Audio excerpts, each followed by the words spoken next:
மறைந்த இயக்குனர் திரு பாக்கியராஜ் அவர்களை பற்றி பல்வேறு விஷயங்களை பேச நம்முடைய இணைந்திருக்கிறார் ஆசிரியர் விஜயராண் அவர்கள். சார் வணக்கம். வணக்கம் ராமகிருஷ்ணன். சார், அதிமுகவில் இன்னைக்கு ஒரு மிகப்பெரிய உட்கட்சி மோதல் நிகழ்ந்துட்டு இருக்கு. எம்ஜிஆர் அவர்கள் ஒரு வாரிசை அறிவிச்சிருந்தா இந்த பிரச்சனையெல்லாம் வந்திருக்காது அப்படின்னு சொல்றாங்க. அன்னைக்கு பாக்கியராஜ் அவர்களை கலை உலக வாரிசா எம்ஜிஆர் அவர்கள் அறிவிச்சாரு, அரசியல் வாரிசா அவர் ஏன் அறிவிக்கல? மறைந்த முதல்வர் எம்ஜிஆர் அவர்கள் ஜெயலலிதா அவர்களை கூட ஒரு வாரிசா அறிவிக்கல. ஆனால் அவர்களை முதன்மைப்படுத்தினார், சில களங்களை அவருக்கு ஏற்படுத்தி கொடுத்தார். எம்ஜிஆர் அவர்களினுடைய அந்த மறைவு அந்த தருணத்தில் தான் அவர் வாரிசு அறிவிக்க வேண்டிய ஒரு சூழல் இருந்தது. ஏனோ அவர் அரசியலுக்கான வாரிசை அவர் தேர்ந்தெடுக்கல. கலை உலகத்தில் எப்படின்னா ஒரு super star, action super star அப்படின்னு தான் சொல்லணும் எம்ஜிஆர் அவர்களை. அவருடைய படன்றது ஒரு தாய் சகோதரி, இந்த சென்டிமெண்ட்டு, அவர் ஒரு புகைப்பிடிக்கிற மாதிரியோ மது அருந்தது மாதிரியோ ஒரே ஒரு படத்தில் மறைந்த முதல்வர் எம்ஜிஆர் அவர்களை பற்றி ஒரு படத்தில் அந்த மாதிரி ஒரு மது அந்த மாதிரி ஒரு காட்சி அமைச்சதாகவும் அது வற்புறுத்தி அமைக்கப்பட்டதாக நாம் படிக்கிறோம். அதே மாதிரி இங்கேருந்து ஆந்திராவுக்கு போயிருந்தபோது ஒரு ஹோட்டலில் குண்டுராவ் அப்படின்னு சொல்லி அப்போ சிஎம் இருந்தார். அங்கே அந்த ஹோட்டல்ஸில் இருந்தக்கூடிய மது பாட்டில்களில் இருந்ததை நான் தங்கவே மாட்டேன்ட்டேன். அந்த மாதிரி தன்னுடைய பர்சனாலிட்டியை மெயின்டைன் பண்ண மாதிரி எம்ஜிஆர். ஆனால் மண்ணினுடைய ஒரு விழுமியங்களை எடுத்து படங்களை ஆக்கியவர் பாக்கியராஜ் அவர்கள். ஒரு மிடில் கிளாஸாக இருக்கட்டும், அன்னைக்கு ஒரு பெண்ணினுடைய உணர்வுகள், ஒரு ஆண் பெண்ணுடைய உறவுகளை சித்தரிப்பது இப்படியாக படமாக்கிட்டு வரும் பொழுது அவருக்கு இந்த கலைஞனா ஒரு மண்ணின் மைந்தனா அவருக்கு பிடிச்சிருந்தனால அவர் ஒரு திருமண விழா முடிஞ்சதுக்கு பிறகு அவர் சொல்கிறார். அதாவது பாக்கியராஜ் என்னுடைய கலையுலக வாரிசுன்னு சொல்லும்போது இது குறித்து பின்னால் அங்கே இருந்தவர்கள், திரு பாக்கியராஜ் அவர்களை எழுதியது, அவரோடு உரையாடியவர்கள் பேசியது, இதை வச்சு தான் நான் இந்த தகவல்களை சொல்கிறேன். திரு பாக்கியராஜ் அவர்கள் இதை பற்றி என்ன குறிப்பிட்றாரு அப்படின்னா, இது மாதிரி அவர் அறிவித்த உடனேயுமே நான் ரொம்ப உணர்ச்சிப்பட்டுட்டேன். உடனே பத்திரிகையாளர்கள் முன்னாலே நான் சொன்னேன், நான் இனிமேல் அதிமுக தான் அப்படின்னு அவர் சொல்லிடுறார். நானும் அதிமுகக்காரன். என்ன நினச்சாரோ தெரில எம்ஜிஆர். இல்லை, இந்த செய்தியை நீங்கள் பத்திரிகையில் வெளியிட வேண்டாம் அப்படின்னு அவர் சொல்லியிருக்கிறார். அதற்கு பிறகு மறுபடியும் சந்திப்பில் இப்போ சபாநாயகர் கூடிய ஜேசிடி பிரபாகர் கூட அது சம்மந்தமாக சொல்லியிருக்காரு. நான் போய் கேட்டேன், தலைவரை எப்படி இப்படி சொன்னீங்க அப்படி. ஆமாம், அவருக்கெல்லாம் அப்படி கேட்க முடியாது. அவர் என்னமோ சொல்கிறார், இன்னைக்கு இருக்கிறாரு, எப்படி தலைவரே சொன்னீங்க அப்படின்னு வேணால் கேட்டிருக்கலாம்.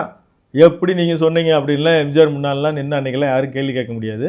அவர் காரணங்கள்லாம் சொன்னேன், கலை உலக வாரிசன் அந்த மாதிரி சொன்னேன்னு சொன்னார். என்ன சொன்னாருன்னு அவர் சொல்லலை, அவருக்கு பிடிச்சிருக்கு அவர் சொல்லிட்டார். ஆனால் அரசியல் வாரிசாக அவர் அறிவிக்கக்கூடிய அளவிற்கு இவருக்கு அந்த அளவுக்கு ஒரு அரசியலோடு இயக்கத்தோடு ஒரு பணியாற்றி இருந்து படங்கள்லேயே அரசியல் பேசியிருந்தாலும் அந்த மாதிரி அவர் எங்கேயுமே செய்யலை. ஆனால் எம்ஜிஆரினுடைய மறைவின் பொழுது 3 பேர் அவருடைய வாரிசாக துடித்தாங்க. அதில் ஜானகி அம்மா, அதுக்கப்புறம் ஜெயலலிதா அவர்கள், அதே போல் பாக்கியராஜ் அவர்களுக்கு அந்த எண்ணம் வந்துருச்சு. என்னென்னா எம்ஜிஆர் அவர்கள் மறைஞ்சிட்டாரு, கலைஞர் அவர் சொன்னார், இது மாதிரி நான் எனக்கு ஒரு வாய்ப்பு கொடுங்க, ஒருவேளை அவர் திரும்பி வந்தால் நான் கூட அவருக்கு திருப்பி கொடுத்துட்றேன்னுலாம் சொல்லும்போது எம்ஜிஆர் இறந்துட்டார் அப்படின்ற ஒரு செய்தி பரவுது. அப்போ இதை கன்ஃபார்ம் பண்ணுறதுக்கு 2 பேர் போனாங்க. இன்னும் திருநாவுக்கரசும் ஒரு முறை போனார். அதே மாதிரி பாக்கியராஜ் அவர்களும் புருக்லின் ஹாஸ்பிட்டல் கிளம்பி போகிறார். அவர் போயிட்டு அதையும் கட்டுரையை பதிவு செஞ்சுருக்கிறார். அவர் அதை சொன்னார். ஜெயலலிதா அவர்களும் போயிட்டு பார்த்துட்டு வந்தது, அவர்களும் அதை சொல்கிறாங்க. அவர்கள் தமிழ்நாடு முழுவதும் பிரச்சாரம் மேற்கொள்கிறாங்க. அதுக்கப்புறம் தான் அவர்களுக்கு ஜெயலலிதா அவர்களுக்கு ஒரு ஸ்பேஸ் ஏடிஎம்கேவில் கிடைக்குது. அவர் எம்பி ஆகிறார், 84 எம்பி ஆகிறார். அப்படியே ஒரு 87 எம்ஜிஆர் மறைவுக்கு பிறகு பெரும்பாலானவர்களுடைய அறிமுக முகமாக ஜெயலலிதா அவர்கள் இருக்கிறார். அப்போது ஜானகி அம்மா அவர்கள் 28 நாள் முதலமைச்சராக இருந்தது தெரியும், எல்லாருக்கும் தெரியும். அந்த மறைவுக்கு பிறகு இவர் கட்சி ஆரம்பிக்கிறார், எம்ஜிஆர் மக்கள் முன்னேற்ற கழகம்னு கட்சி ஆரம்பிக்கிறார். ஆனால் எந்த தேர்தல்லையும் அவர் நிற்கலை. அப்போது இவர் தமிழ்நாடு முழுவதும் பிரச்சாரம் மேற்கொள்கிறார் திரு பாக்கியராஜ் அவர்கள். இன்றைக்கி பாஜகவினுடைய துணைத் தலைவராக இருக்கக்கூடிய கேபி ராமலிங்கம் அந்த கட்சியினுடைய மாநில பொறுப்பில் இருந்தார். ஏன்னா அந்த பகுதியில் போகும்போது நான் சிறுவனாகவே பார்த்துருக்கேன், அவருடைய அந்த கொடி, ஒரு தாய் மகள் இருக்கிற மாதிரியான ஒரு கொடியெல்லாம் அவர் வச்சுருந்தார். அப்போது இவர் அந்த பிரச்சார அனுபவங்கள், ஜானகி அம்மாவின் சார்பாக அவர் சென்று வந்த பிரச்சார அனுபவங்கள் நமக்கு இந்த அரசியல் களம் உகந்ததல்ல அப்படின்னு அவரும் தெரிவிக்கிறார். பின்னால் அவர் கூட இருந்தவங்களும் அதுதான் சொல்கிறாங்க. அவர் அந்த ஒரு அரசியல், அவர் ஒரு நுணுக்கமான கதையாசிரியர். நீங்கள் சமீபத்தில் கூட பார்த்துக்கலாம், தளபதி திரைப்படத்தினுடைய கிளைமேக்ஸ் எப்படி இருந்தால் சக்ஸஸ் ஆகிருக்குன்னு அவர் சொல்லியிருக்கிறார்.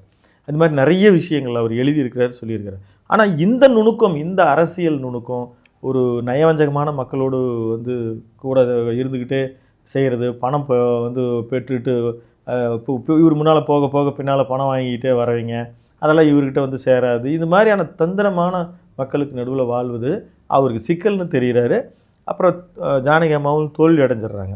அப்போது மக்களினுடைய எண்ணம் வரவேற்பு அப்படின்றது ஜெயலலிதா அவர்களுக்கு தான் இருக்குதுன்னு உணர்ந்த பிறகு அவர் வந்து அதாவது அப்போதைய கட்சியிலேருந்து விலகிறாரு. ஜெயலலிதா அவர்கள் வந்து முதல்வராக இருக்கும்போது ஒரு அவார்டு கொடுக்குறாங்க. அந்த ஃபங்க்ஷனில் பேசுகிறார். எனக்கு வந்து அரசியல் ஒத்து வரலன்னு நான் தெரிஞ்சுக்கிட்டேன்.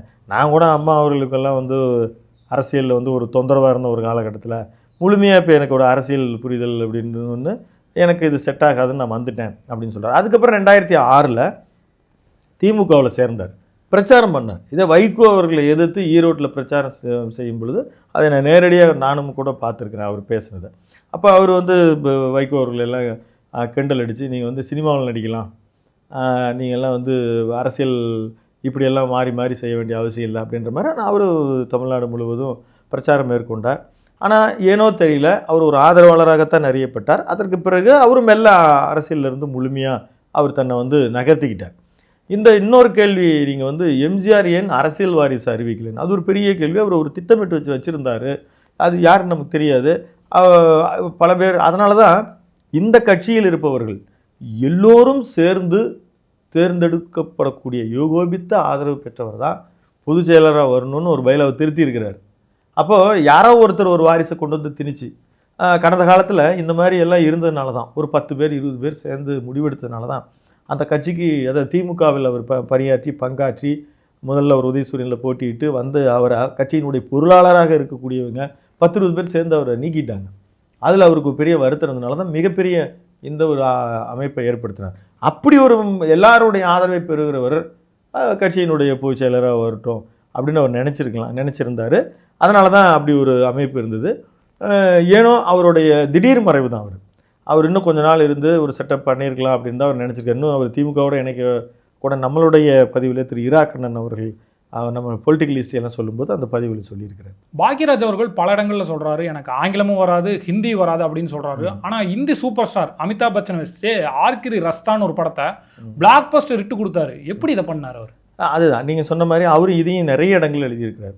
ஒரு முறை வந்து கூட ஒரு இயக்குனர் போயிட்டு பேசிட்டு வந்து நான் சவுத் இந்தியாவிலேருந்து வந்திருக்கிறேன் அப்படின்னு அமிதாப் பச்சன் அவர்களோட அறிமுகத்திட்ட பேசிட்டு அப்படி ஒரு பேசிகிட்டே இருக்கும் பொழுது அவர் அப்படி அமிதாப்பினுடைய எக்ஸ்பிரஷன் வந்து ஓ அப்படியா அப்படின்னு கேட்டுட்டு இருந்தவர் பாக்யராஜ் எனக்கு தெரிஞ்சனோடனே ஓ அப்படியா அப்படின்னு எந்திரிச்சு ஒரு தனி ஸ்பெஷல் ரெஸ்பெக்ட் கொடுத்ததா அவர் திரு பாக்யராஜ் அவர்கிட்டே வந்து சொல்லி அதை அவர் பாக்கிய பத்திரிகையில் எழுதியிருக்கிறார். அந்த மாதிரி அவருடைய அட்டென்ஷன் அந்த மாதிரி இருந்துச்சு. இதில் அவர் எப்படின்னா ஒரு கைதியின் டைரி, அதுவும் வந்து அவர் ஏதோ ஒரு இங்கிலீஷ் படத்தை பார்த்து அதுக்கு ஒரு இன்ஸ்பைர்டு ஒரு சின்ன நாட்டு அதை வந்து தமிழ் அரசியல் களத்திற்கு ஏற்ப அப்போவே ஒரு அரசியல் நையாண்டி படமாக நிறைய ஒரு ஆக்ஷன் த்ரில்லர் எல்லாமே கலந்த ஒரு ஸ்டோரியாக அந்த வந்து அவர் கதை வந்து திரு பாக்யராஜ் அவர்கள் தான். ஆனால் அந்த கதையை வந்து பாரதிராஜ் அவர்கள்கிட்டம் கொடுத்து அது எங்கே பெரிய அளவில் ஹிட் ஆகுது. அதனால் இந்த படத்தை நான் இவரு போய் முழுமையாக முதல்ல கதையை சொல்லலை. ஆனால் அந்த படத்தை அவர் வந்து கிளைமேக்ஸ் எல்லாம் சேஞ்ச் பண்ணி போய் அமிதாப் அவர்கள்ட்ட வந்து அந்த படமே பார்க்கப்படும் பொழுது இவர் கதையாசிரியருக்கு முன்னால் ஹிட்டெல்லாம் கொடுத்துருக்கிறாரு. அப்போ அவருக்கு ஓரளவுக்கு ஒரு கம்யூனிகேஷன் ஆங்கிலத்தை பேசுவார். அதுக்கப்புறம் நிறைய உதவியாளர்களை வச்சு அந்த படத்தை இயக்கி அது ஒரு பெரிய ஒரு பிளாக் பஸ்டர் ஆனது ஒன்று. இந்த படத்தில் புதுமையான விஷயம்னு நீங்கள் நினைக்கிறது என்ன? இல்லை, அது அவரே எழுதியிருக்காரு. அதில் வந்து வாங்க சினிமாவை பற்றி பேசலான்ற ஒரு புத்தகத்துலேயும் சரி, பாக்கியாவினுடைய ஒரு அவருடைய பல்வேறு கட்டுரைகளில் பல இடங்களில் அவர் குறிப்பிட்டிருக்காரு. என்னென்னா அன்றைக்கி வந்து ஒரு ஹீரோ அப்படின்னா அமிதாப் அவர்களுக்கு அந்த மாதிரி ஒரு செட்டப் இருக்கும். அவர் வந்து சில சீன்ஸ் நடிக்க மாட்டார், இந்த மாதிரி பேச மாட்டார். இங்கே எப்படி ஒரு மொழி ஆதிக்கம் இருக்குமோ அந்த மாதிரி வந்து அமிதாப் வந்து இங்கிலீஷ் பேச மாட்டார். கண்டினியூஸாக இங்கிலீஷ் கான்வர்சேஷன் வந்து வச்சுக்க மாட்டார். அவர் வந்து ஹிந்தி மட்டும்தான் பேசுவார். அவருக்கு நல்ல இங்கிலீஷ் வந்தாலுமே சரி. அப்போ நம்ம அந்த கைதி டைரி வந்து டூயல் ரோல், அப்பா பையன் கதை. அப்போ வந்து பையன் வந்து இவர் சின்ன வயசுலேயே பிரிஞ்சிடுவார். அவர் வந்து ஒரு இடத்துல மீட் பண்ணிப்பாங்க. அவர் ரொம்ப கஷ்டப்பட்டு இங்கிலீஷ் மீடியத்திலலாம் நல்லா படிக்கணும்னு நினச்சி அனுப்பிச்சிருப்பார். இவர் அப்பான்னு ஒரு தெரியாத ஒரு சூழ்நிலை அவர் வந்து எடுத்த உடனே ஒரு சாதாரண மனிதன் நினச்சி இவர் அப்பா அமிதாப்பிட்ட அவர் மகன் அமிதாப் வந்து இங்கிலீஷில் பேசுவார். இங்கே வந்து ஆன்சர் பண்ணுவார் இங்கிலீஷில். நடிக்கவே மாட்டேன்ட்டார் அமிதாப். அதெல்லாம் என்னால் முடியவே முடியாது, நான் வந்து இங்கிலீஷ் பேசினா என்னுடைய ரசிகர்கள் ஒத்துக்க மாட்டாங்க அப்படின்னு நான் இது வரைக்கும் நடிச்சதே இல்லை அப்படின்னு இவர் வந்து ரொம்ப ஆர்கியூ பண்ணியிருக்கிறார். இல்லைங்க, இந்த சீன் வந்து தியேட்டரில் ரசிக்கப்படும், நீங்கள் வேணால் நான் ஆல்ட்ரு சீன் கூட ஒன்று எடுத்து வச்சிட்றேன், இந்த சீன் ரசிக்கலைன்னா மறுபடியும் கூட நம்ம ஜாயின் பண்ணிக்கலாம் அப்படின்னு சொல்லி ஒரு எவ்வளோ தூரம் சொல்லி படம் வந்து ஷூட் பண்ணி முடிச்சிடறாரு. முடித்த உடனே இவருக்கு வந்து அதாவது அங்கே இருக்கக்கூடிய டயலாக் ரைட்டர்ஸ் ஹிந்தியில் இருப்பாங்க இல்லையா, அவங்கெல்லாம் ஃபோன் பண்ணி ஃபஸ்ட்டு அவருக்கு சொல்லியிருக்காங்க, ஐயோ தேட்டரில் அந்த சீனுக்கு வந்து பயங்கர கிளாப்ஸு, ரொம்ப சந்தோஷம், நீங்களே பாக்கியராஜ் அவருக்கு ஃபோன் பண்ணி சொல்லிடுங்க அப்படின்னே இவர் வந்து நிறைய ரைட்டர்ஸ் எல்லாம் ஃபோன் பண்ணி, சார் சொன்னால் அமிதாப் சார் ஒத்துக்கவே மாட்டார், நீங்கள் இந்த மாதிரி ஒரு சீன் சுச்சுவேஷனுக்காக கொஞ்சம் ஆங்கிலம் பேசுங்கன்னு சொன்னால் கூட ஒத்துக்க மாட்டேன். இது மாதிரி அவர் அந்த படம் தமிழ் படங்களில் கூட சில இடத்துல இங்கே கிளாப்ஸ் வரும் அப்படிங்கிற தெரிஞ்ச இடத்துலயே அவர் பேர் ஆமாம் அந்த மாதிரி அவருக்கு வந்து கரெக்டான சீன்ஸு இந்த மாதிரி நிறைய சொல்லலாம். அவர் வந்து ஒரு பேட்டர்ன் செட் பண்ணி அதில் பேட்டர்ன்லேருந்து வரவே இல்லைன்னு போது சுந்தராண்டம் திரைப்படம் வரும்போது அது எழுதும்போது அதே நான் தொடர்ந்து பாக்கியா அவர் பல ஆண்டுகளாக படித்த வாசகங்களில் நான் ஒருத்தன் அது அவர் சொல்லியிருக்கார், நான் என்றைக்கும் என் பேட்டர்ன்லேருந்து விலக மாட்டேன், ஆனால் எல்லா ஸ்டைல் ஆஃப் ஸ்டோரியும் அவருக்கு பண்ண தெரியும். ஏன்னா அவர் ஒரு டைரக்டராக வந்து பெரிய அளவில் ஜொலிச்சிருக்கலாம். சொக்கத்தங்கம் படம் சூப்பர் ஹிட்டு வந்து விஜயகாந்த் அவர்கள் நடித்தது, அதுக்கான டயலாக் பேட்டர்ன்லாம் பார்த்தீங்கன்னா அவ்வளோ பொருத்தமாக இருக்கும். நீங்கள் வேறு ஆமாம் அதில் செதுக்கி வச்சிருப்பேன். ஏன்னா அதுக்கப்புறம் அவர் வந்து நடிப்பை விட்டு வெறும் இயக்குனராக மட்டுமே படங்கள்லாம் பண்ணி ஒரு சுந்தர் சி மாதிரி அவர் ஒரு இது வந்திருக்கலாம். அது அவருடைய நிலைப்பாடு. பாக்யராஜ் அவர்களை ஒரு இயக்குனராக தெரியும், திரைக்கதை ஆசிரியராக தெரியும், நடிகராக தெரியும், ஆனால் அவர் ஒரு மிகச்சிறந்த பத்திரிகையாளர். பாக்கியால் அவ்வளோ சுவாரஸ்யமான கட்டுரைகளை எழுதியிருக்காங்க, அதை பற்றி சொல்ல முடியுமா? பாக்கியம் அதை தொடர்ந்து நான் வாசிச்சிருக்கின்ற வகையில் அந்த பத்திரிகை ஒரு பல்சுவை ஒரு இதழாக தான் அவர் வடிவமைச்சார். இவருடைய இந்த பாக்கியா பத்திரிகையினுடைய ஒரு இன்ஸ்பைர்டு பார்த்து தான் டி ராஜேந்தர் அவர்களை கூட உஷா அப்படின்னு சொல்லி ஒரு பத்திரிகையை வந்து ஆரம்பித்தார். ஆனால் இவருடைய அதில் பார்த்திங்கன்னா எல்லாமே குடும்ப ஆதிக்கமாக தான் அவங்களே என்னென்னமோ போட்டு பண்ணியிருந்துட்டு இருந்தாங்க. பட் அவர் திறமைசாலி தான், அவர் எழுத்து திறமைன்றது டி ராஜேந்தர் அவர்களுக்கு கை வந்துருச்சு. இப்போ இங்கே பாக்யராஜ் அவர்களுக்கு இப்போ எப்படி அவருக்கு அந்த பத்திரிக்கை, ஏன்னா இதுக்கே ஒரு டைம், ஏன்னா சினிமாவில் ஒரு பேட்டர்ன் செட் பண்ணுது. நீங்கள் அதுக்கு முன்னால் பார்த்தீங்கன்னா கதை ஒருத்தர் எழுதியிருப்பார், திரைக்கதை ஒருத்தர் எழுதியிருப்பார், இவருமே வந்து ஒரு டைலாக் ரைட்டராக தான் அறிமுகறாரு 16 வயதில், நல்ல ஸ்கிரிப்ட் ரைட்டர்னு பேர் வாங்கினவர் அவர். இந்த மாதிரி புகழ்பெற்றவங்க வந்து ஒரு டைரக்ட் பண்ணும் பொழுது பிறர்கிட்ட வந்து கதை வாங்குவாங்க, இல்லைன்னா இன்னொருத்தர்கிட்ட பொறுப்பு விட்டுருவாங்க. ஆனால் கதை திரைக்கதை வசனம் அதோடு சேர்ந்து அவருமே ஒரு ஹீரோவாக நடிக்கலாம். அதுலேயும் ஒரு ஆக்ஷன் பாடிக்கான ஹீரோ அதெல்லாம் கிடையாது. அவர் அப்படின்னு அவர் தன்னை வடிவமைச்சுக்கிட்டதும் கிடையாது.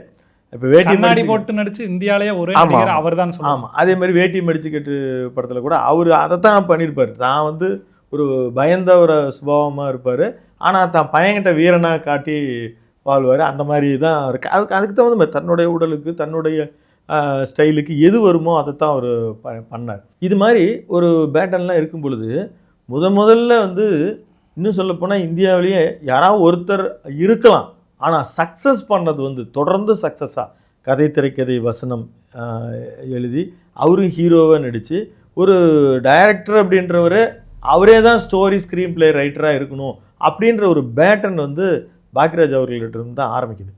அந்த புகழுக்குரியவர் அவர் இருக்கிற அதே வேளையில் பத்திரிகையும் அவர் நடத்தினார், 30 வருடங்கள் நடத்தினார். கோவிட் வரைக்கும் கிட்டத்தட்ட அவரால் வந்து கொண்டு வர முடிஞ்சது. ஆரம்ப காலத்தில் 1 லட்சம் பிரதிகள்லாம் வந்துச்சு. பெரிய அளவில் அவர் விகடன் குமுத மாதிரியான பத்திரிகைகளுக்கு ஒரு பெரிய ஒரு போட்டியாளராக இருந்தார். கமர்ஷியலாக பத்திரிகையில் அவர் வந்து ஒரு தனித்துவமாக என்ன இருந்தார்னா இன்ப அதிர்ச்சின்னு ஒரு இதாக மக்கள் மனசு இன்ப அதிர்ச்சினா ஒரு நியாயமான விஷயம். ஏதோ ஒருத்தர் சைக்கிள் வேணும்னு எழுதுவார், உங்களையே பார்க்கணுன்னு எழுதுவார், பரிசு பொருட்கள் ஏதாவது கேட்டு எழுதுவார். ஸோ அப்போ அதுக்கு உண்டான அவங்களுக்கு வந்து ஒரு குழுக்கள் முறையில் என்னென்ன முடியும் எடுத்து அவங்களுக்கு கொண்டு போய் நேரில் கொடுக்குறது, இது மாதிரி ஒரு விஷயம் பண்ணாங்க. அதே மாதிரி நிறைய இப்போ ஆலாபானைன்னு சொல்லி பெரிய இவர் கவிக்கோ அப்துல் ரஹ்மான் வந்து சாகித்ய அகாதமி விருது வாங்குறார். அதை வந்து பாக்கியாவில் தான் அவர் தொடர எழுதினார்.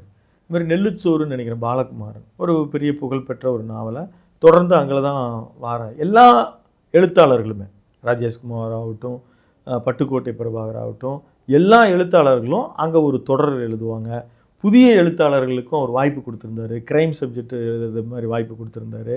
அதே மாதிரி அந்த அட்டைப்படம் ஜானின்னு ஒருத்தர், அந்த அட்டைப்படம் பார்த்திங்கன்னா இன்றைக்கி கூட எந்த பத்திரிகையிலையும் அந்த மாதிரியான அட்டைப்படம்லாம் செய்ய முடியுமான்னு தெரில. அப்படி ஒரு கலர்ஃபுல்லாக அவ்வளோ வந்து ஒரு ஆர்ட் மாதிரி ஒரு இது வச்சு அது என்ன சாஃப்ட்வேரில் பண்ணாங்களோ தெரில. இன்றைக்கி நம்ம வேணால் கோரல்ற அந்த மாதிரி நம்ம சொல்லிக்கலாம் மொழியே, ஒரு வெளிநாட்டு பெண்மணியோ அவங்களோ ஒரு அது மாதிரி விதவிதமாக கலர்ஃபுல்லாக நான் அதை எல்லாத்தையும் கட் பண்ணி வச்சு கூட அதுலேருந்து க்ரீட்டிங்ஸ்லாம் ரெடி பண்ணியிருக்கேன். அந்த மாதிரி பாக்கியாவினுடைய முதல் பக்கம் வந்து அந்த ஃபஸ்ட்டு பேஜே வந்து ரொம்ப வித்தியாசமாக இருக்கும், ரொம்ப ஸ்டைலிஷாக இருக்கும். இது மாதிரி வந்து சின்ன சின்னதாக அவருடைய மாற்றங்கள். அதே மாதிரி இன்னொரு சில கலெக்ஷன்ஸும் நான் எடுத்து வச்சுருந்தேன். எப்படின்னா அவர் வந்து ஒரு லைப்ரரியிலேருந்து ஒரு புகழ் வாய்ந்த ஒரு நெப்போலியன் சொன்னார், பெர்னார்ட் ஷா சொன்னார். இந்த மாதிரி வந்து ஒரு பெரிய கலெக்ஷன் வந்து ஒரு பேஜில் ஒரு 6 தத்துவங்கள் பொன்மொழிகள் இருக்கும். அது வந்து ரொம்ப நமக்கு யூஸ்ஃபுல்லாக இருக்கும். தொடர்ந்து அது பத்திரிகையில் வரும். அது மாதிரி ஒரு பேஜஸ். அப்புறம் சினிமாவுக்குன்னு ஒருத்தர் மனைவி பொன் மாணிக்கன்னு ஒருத்தர், அவர் வந்து 8வது வள்ளல் அப்படின்னு சொல்லி அது ஒரு தொடராக எழுதி கூட எம்ஜிஆரை பற்றி ஒரு புத்தகமாக வெளிவந்துச்சு. அந்த மாதிரி ஒரு ஒரு அவருக்குன்னா ஒரு குழுவினர், அந்த குழுவினர்கள் தொடர்ந்து எல்லாத்த விட மிக முக்கியமானது அவருடைய கேள்வி பதில் ரொம்ப புகழ் பெற்றது. அவர் வந்து குட்டி கதைகள் அதை சொல்லி ஒவ்வொன்றிலையும். இன்னொன்று நீங்கள் அவர் வந்து ஒரு பள்ளி படிப்பு, ஒரு ஆங்கில அறிவு அவரே வந்து அதை ஒரு ஜாலியாக சொல்லிக்கிட்டாலும் அவ்வளோ சாஸ்திரம் ஞானம், அவ்வளோ விடிய படிப்பார். இப்போ மகாபாரதத்திலிருந்து அவர் இன்னும் சொல்லப்போனால் திரு பாக்கியராஜ் அவர்கள் குட்டி குட்டி கதைகள் மகாபாரதத்திலிருந்து எடுத்து சொல்லி தான் நான் எனக்கு தெரிஞ்சு என்னுடைய நண்பர் ஒருத்தர் கூட முழுமையாக போய் மகாபாரதத்தை படித்தோம். ஏன்னா இவ்வளோ சுவாரஸ்யமான விஷயங்கள் இருக்குது அப்படின்னு ஸ்க்ரீன் பிளே மாதிரி இதுலேயும். ஆமாம், அந்த மாதிரி சொல்லுவார் கொஞ்சம். அதே மாதிரி அதே பேச்சு வழக்கில் சொல்கிறது கதையே ஒன்று அந்த மாதிரி எழுதியிருந்தார். எனக்கு கதையினுடைய தலைப்பெல்லாம் இப்போ ஒரு குடும்ப கதைகள்லாம் எழுதியிருந்தார். அது வந்து பேச்சு வழக்கிலே அப்படியே வந்து ஒருவேளை அப்படியே சொல்லி ரைட்டப் பண்ணி பண்ணாங்களான்னு தெரியல. அந்த மாதிரி அவருக்குன்னு ஒரு பேட்டர்ன் பண்ணியிருந்தார். வெளிநாடு சுற்றுப்பயணங்கள் அமெரிக்கா மாதிரி எல்லாம் போயிட்டு வந்து அந்த கட்டுரைகள் எல்லாம் எழுதியிருந்தார். அது மாதிரி அவர் ஒரு முழுமையான ஒரு பல்சுவை இதெல்லாம் தான் நடத்தினார். எம்ஜிஆர் அவர்கள் ஒரு முறை அறிவுறுத்தம் செய்ததால் பத்திரிகை ஆரம்பித்ததாக சொன்னார். இந்த மாதிரி மக்களோட உனக்குன்னு சினிமா எல்லா காலத்துலையும் கை கொடுக்காது, உனக்குன்னு ஒரு தனித்துவத்தை நீ வச்சுக்கணும்னு சொன்னதுனால அதை ஒரு துவங்கியதாக ஏதோ ஒரு இடத்துல பதிவு செய்து தான் எனக்கு ஒரு நினைவு. அதேமாதிரி கோவிட் காலங்கள் வருகிற பொழுது அப்போது அவரால் அந்த இதழ் இருக்கக்கூடிய பிரச்சனைகளால் தொடர முடியாமல் போனதுன்னு நான் கேள்விப்பட்டேன். இன்றைக்கி நீங்கள் பார்த்துருப்பீங்க, நிறைய பேர் யூடியூப் சேனலெல்லாம் வந்து மூவி ரிவ்யூ பண்ணுவாங்க. அவங்களுக்கான சோர்ஸ் வந்து ஈஸியாக இன்டர்நெட்டில் கிடச்சிருக்கும். கருந்தேல் ராஜேஷ் போன்றவர்கள்லாம் வந்து சினிமா விமர்சனம் எழுதுறாங்க. 90களிலே பாக்கியராஜ் அவர்கள் வாங்க சினிமா பற்றி பேசலாம்னு எழுதியிருக்காங்க. ஆமாம், அந்த புத்தகம் 10 ரூபா. அப்போது நான் அதை வாங்கி இன்னுமே பத்திரப்படுத்தி வச்சுருக்கிறேன். அதுக்கப்புறம் ஒரு மறுபதிப்பு கூட அது வெளிவந்துச்சு. இன்றைக்கி நிறைய பேர் நீங்கள் சொன்ன மாதிரி இப்போ இதெல்லாம் வெளியிடுறாங்க. அதாவது சினிமாவை பற்றி அயல் சினிமா, உலக சினிமா அப்படின்னு சொல்லி சினிமாவினுடைய ஒரு தனித்துவமான இது எல்லாம் தான் எழுதுகிறாங்க. ஸ்க்ரீன் பிளே பற்றி புத்தகங்கள் எழுதுறாங்க. நிறைய பேர் கிளாஸஸ் எடுக்கிறாங்க. அப்போ அந்த 90களின் காலகட்டத்தில் பார்த்தீங்கன்னா அவரே அதில் குறிப்பிட்டிருப்பார், எனக்கு ஒரு ஏக்கர் இருந்துச்சு சினிமாவை பற்றி, சினிமா தெரிஞ்சவங்க சொல்லி நான் கேட்கணுன்னு. எல்லோரிடமும் நான் போய் பேச முடியல, எல்லாரோடையும் நான் பகிர்ந்துக்க முடியல. அப்போது நான் வந்து சினிமாவை பற்றி எழுதணும்னு சொல்லி அவரே தான் இதெல்லாம் வந்து அவர் வேறு விஷயங்கள் கூட செய்யலாம். ஒரு பத்திரிகையாளராக இருக்கிற காரணத்தினால பணம் பண்ணும் நோக்கமே நிச்சயமே கிடையாது. நம்ம ஏதாவது ஒரு சின்ன விஷயத்தை வந்து மக்களுக்கு நமக்கு தெரிஞ்சது சொல்லலாம். அதில் நான் குறிப்பிடத்தகுந்த விஷயம் என்னென்னா, ஒரு படத்தோட ஒன்லைன் அப்படின்ற ஒரு பேட்டர்னை வந்து நிறைய பேருக்கு புகுத்துனவர் அவர் தான். இந்த படம் எதை பற்றி பேசுது, அம்மா அப்பா சென்டிமெண்ட்டா, லவ் பற்றியா அப்படின்னா என்ன. அப்போ இவருக்கு எப்படி அந்த அனுபவம் வந்துச்சு அப்படின்னு சொல்கிறாருன்னா, சாண்டோ சின்ன தேவர்னு சொல்லியிருந்தார். எம்ஜிஆர் வித்தியெல்லாம் படம் எடுத்தார். அவர்கிட்ட வந்து இவர் கதை சொல்ல போகிறார். நான் வந்து ஒரு கதை சொல்கிறப்ப ப்ரொடியூசரை இவர் போய் சொல்கிறார். இவர் போய் அவர் காத்திருக்கிறாரு. காத்திருந்து அவர்கிட்ட கதை சொல்கிறோடனே கதையை ஒரு 4 வரியில் சொல்லு அப்படின்றார். இவர் 2 மணி நேரத்துக்கு சீன் பை சீன் வந்து கதையை வச்சுருக்கிறார். இது 4 வரியில் எப்படிங்க கதை சொல்கிறது, குப்பை நீ முதல்ல எடுத்துகிட்டு போய் நேரத்தை வேஸ்ட் பண்ணாத அப்படின்ட்டு. ஏன்னா இவர் வந்து இப்படி சொல்லிட்டாரு அப்படின்னு சொல்லி இவர் வந்து ஒரு கதையை எப்படி 4 வரியில் சொல்ல முடியும் அப்படின்னு அவர் ரொம்ப யோசிக்கிறார். அப்போ இந்த கதை யாரை பற்றி, பழிவாங்கும் கதையா, காதல் கதையா, இல்லை பக்தி கதையா, அதில் என்ன மாதிரியான கதை, என்ன மாதிரி நடக்குது, எல்லா படத்தினுடைய இதையும் 4 வரியில் எழுதி ப்ராக்டிஸ் பண்ணுறார் தான் பார்த்த படங்கள் எல்லாம். அப்போ இதுக்குள்ளே இந்த படம் இதைத்தான் சொல்ல முடியுமா. அப்போ அந்த காலகட்டத்தில் வந்த அஞ்சலி மாதிரி படம், நிறைய படங்கள் எல்லாம் அவர் 4 வரியில் கதையை எழுதி காட்டியிருப்பார் அந்த புத்தகத்திலே. இப்படி இதுதான் வந்து இந்த பேட்டர்ன் இதுதான். அப்போது ஒரு படம் நீ என்ன கதை வச்சுருக்க, அப்போ இந்த கதையினுடைய புதுசாக நீ என்ன சொல்லிட முடியும். இன்னும் சொல்லப்போனால் வாசவர்கள் அம்மா வந்தாச்சு படங்கள் எல்லாம் வந்து சொல்லும் பொழுது ஒரு படம்ன்றது 9 கதைக்குள்ளே தான் இருக்க முடியும். நான் கதை சொல்லுவதே படம் பார்ப்பது போன்று இருக்கும். வாசவர்கள் கதை சொன்னதும் எனக்கு அப்படி இருந்தது. அப்படி தான் நான் அம்மா வந்தாச்சு படத்தை நான் ஒத்துக்கிட்டேன் அப்படின்ற மாதிரி குறிப்பிட்டிருப்பேன். அப்போ ஒவ்வொரு பேட்டரியும் அந்த மாதிரி சின்ன சின்னதாக ஒரு 4 லைனில் ஒரு கதையை சொல்லி அதுக்கான தன்னை தயார்படுத்திக்கிறதுலேருந்து ஆரம்பித்து பல்வேறு விஷயங்கள் சினிமாவை இப்போ நம்ம எப்படி பார்க்கணும், எப்படி நம்ம முன்கூட்டியே தயாராகணும் அப்படின்ற விஷயங்கள் எல்லாம் அதில் தெளிவுபடுத்தியிருப்பார். வாய்ப்பு இருக்கிறவங்க இப்போ கூட அதை வந்து நிச்சயமாக வாங்கி படிக்கணும்னு நான் கேட்டுக்கிறேன். மறைந்த இயக்குனர் பாக்கியராஜ் அவர்களை பற்றி பல்வேறு தெரிந்திராத தகவலாம் நேயருக்கு பகிர்ந்தீங்க சார். உங்கள் கருத்தை பகிர்ந்தமைக்கு மிக்க நன்றி. மிக்க நன்றி. நேயர்களே, தொடர்ந்து இணைந்திருங்கள் அறம் தமிழுடன். நன்றி.